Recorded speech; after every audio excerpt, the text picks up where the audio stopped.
unë e mungoj në klasë, iku prej orëve, sepse du mu dok interesant, nuk është më rëndësi çka thou, është më rëndësi çush e thou. Lutem më tregu çka do të thotë kjo ëndër, sepse unë shumë shpesh shoh si ëndër. Këtë pjesëtarët e tut familjes kanë me vdekë dhe ti zotërimet ki me vdekë. Dhe tregohet tregimi që thot mreti peshen çdo ditë një ëndër. Edhe ëndrën kur e shef mreti, çdo ditë i bjen nga një dham. Edhe mreti e ka të bortarin e vet që komenton ëndrat mrena për mrena burrit mbretnor, edhe e thret. E thot lutem më tregu çka do të thotë kjo ëndër, sepse unë shumë shpesh shoh si ëndër. Edhe kjo bortari vet pe i thon mretit, unë fatkeqësisht e kam një lajm shumë të keq për ty. Këtë pjesëtarët e tut familjes kanë me vdekë dhe ti zotërimet ki me vdekë. Dhe tash mreti po qartët. Kjo nuk është e mundshme, kjo s'ka mundësi me ndodh, çka është kjo përgjigje jote, ti nuk po din me këtë përgjigje ç'është dohet. Unë po jap rrogën ty, po të mbaj ty, po ti nuk po din me dhënë një përgjigje ç'është dohet. Edhe pastaj obligon tjerët me gjetë një person që din me komentu ëndrrën ç'është dohet. Dhe thrasin një tjetër person dhe po vjen ai para mretit bashkë me këtë tjetrin që kish komentu ëndrrën, edhe pi thot mretit urdhna cila është ëndra jote, po thot unë shoh ëndër çdo natë që më dham po mbi një nga një. Thot valla zoti mret, thot ndryshon prej këtij punëtorit tan, unë kam një koment tjetër.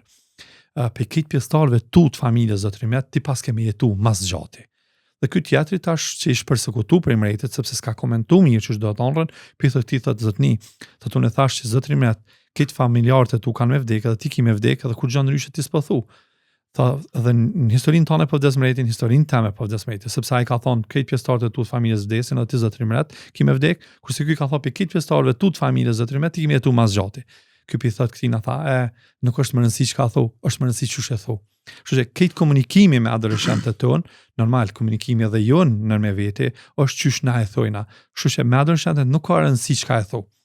Po çush e ke zgjedhur në formë ti me i thonë dhe me përçu mesazhin drejt adoleshenti. Shumicën e rasteve na nuk e zgjedhim fjalorin.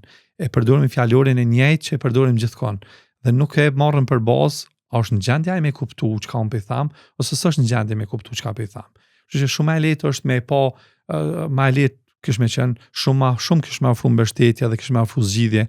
Për shembull, nëse nuk jena agresiv kur na e dim që ai po përdor dohon ose ka sjellje deviante me pyet çka po të shtyn me pi dohonin, çka po të plotson, sepse e sheh që është rënë ndikimin e shoqënisë, është nevoja e tina për me u tregu që unë jam dikushi, edhe çaja ka bon çaj me shkuderit e duhani. Për shembull, adoleshentët dinë me menu edhe një gjë. Për shembull, mundet adoleshenti me menu që thotë shiko, unë që të fazën në sidomos shkollës të mesme, unë do të me tregu veten, sepse kam nevojë ma vonë kolegët e mi me majt men për diçka.